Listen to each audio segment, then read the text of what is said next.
Yet, again, Moor is a reference to a people, to an empire that covered a geographical location. The Moorish Empire at one time was from the northwestern part of the Maghreb or North Africa all the way down to the Senegal River and as far east as the border of Egypt. That's part of what, and I'm just talking about what we know as the recognized Moorish Empire in terms of international and diplomatic history and relations. So we can say that covers a wide swath of the African continent. That would include Africans of various hues, people who would be darker in complexion and others who'd be lighter in complexion.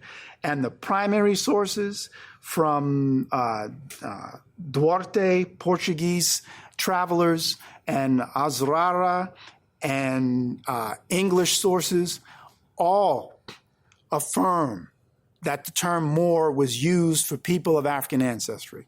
Later, the term blackamoor is introduced, but it's part of the development of the kind of pigmentocracy direction that exists.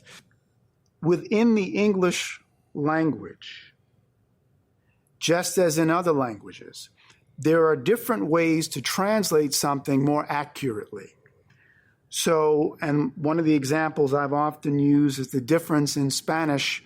If you're speaking of knowing someone versus knowing something, you don't use the same verb. Conocer and saber is not the same thing, right? One means to know a person, one means to know about something.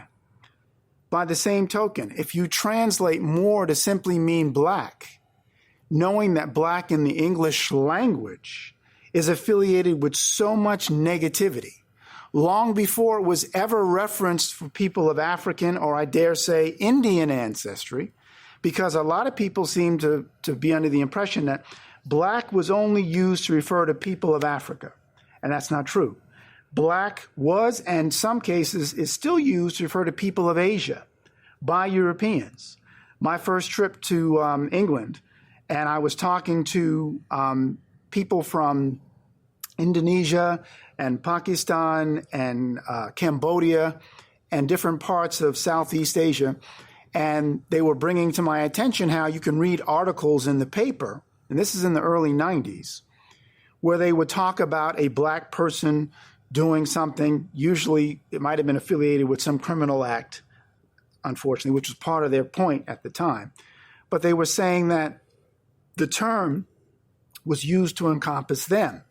And there was a debate between the younger generation of these people from Southeast Asia saying, well, we'll use the word black. I mean, people in the Americas have a black pride movement and you know, there was black consciousness in South Africa.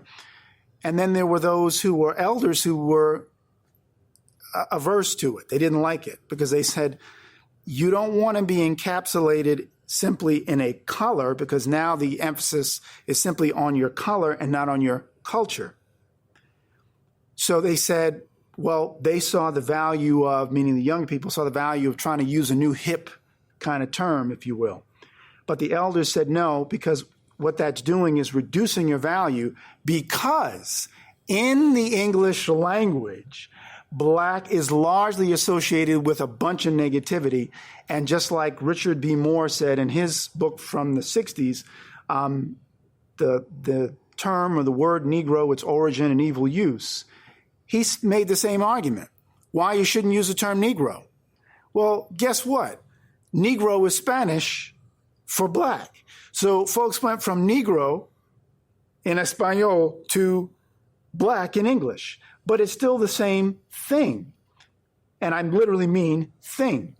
So defining yourself by an ethnicity or a nationality clearly would make more sense. And when the late, great political scientist Ali Mazrui, who was known for doing a series back in the 80s on Africa, he was Kenyan born. He actually said, black people are the only group in the United States that is designated racially as opposed to geographically, right? Or nationally. And this is part of the problem, right? You have, and that's why I've said to people all the time, why don't we speak of yellow Americans, right? If we're going to use the color nomenclature, use it across the board. Just use it all the time. But if someone will say, well, I'm Irish, I'm German, I'm black, and they're running through their lineage, and I'm going, all right, Germans come from Germany, the Irish come from Ireland, black, what is that? At least, because we don't know where we're from. You can at least say Africa. At least say Africa, right? At least say African. I know I have some African answers. And now in this day and age, you can even do an Ancestry.com test and they can tell you, right, what part of Africa, what ethnic group or nation or so-called tribe one is from, right? So the value of not identifying with black is it compels you to be more specific in identifying culture, knowing your geographic origin, knowing your history. Don't worry, you don't need to memorize everything from this chapter. You can click on the link in the description below and download the study notes for this chapter for free. Using the exact notes from this video will definitely elevate your own studies. Also, be sure to subscribe to Amexum and hit the notification bell for more videos and resources just like this one. We'll see you in the next video. Peace and love.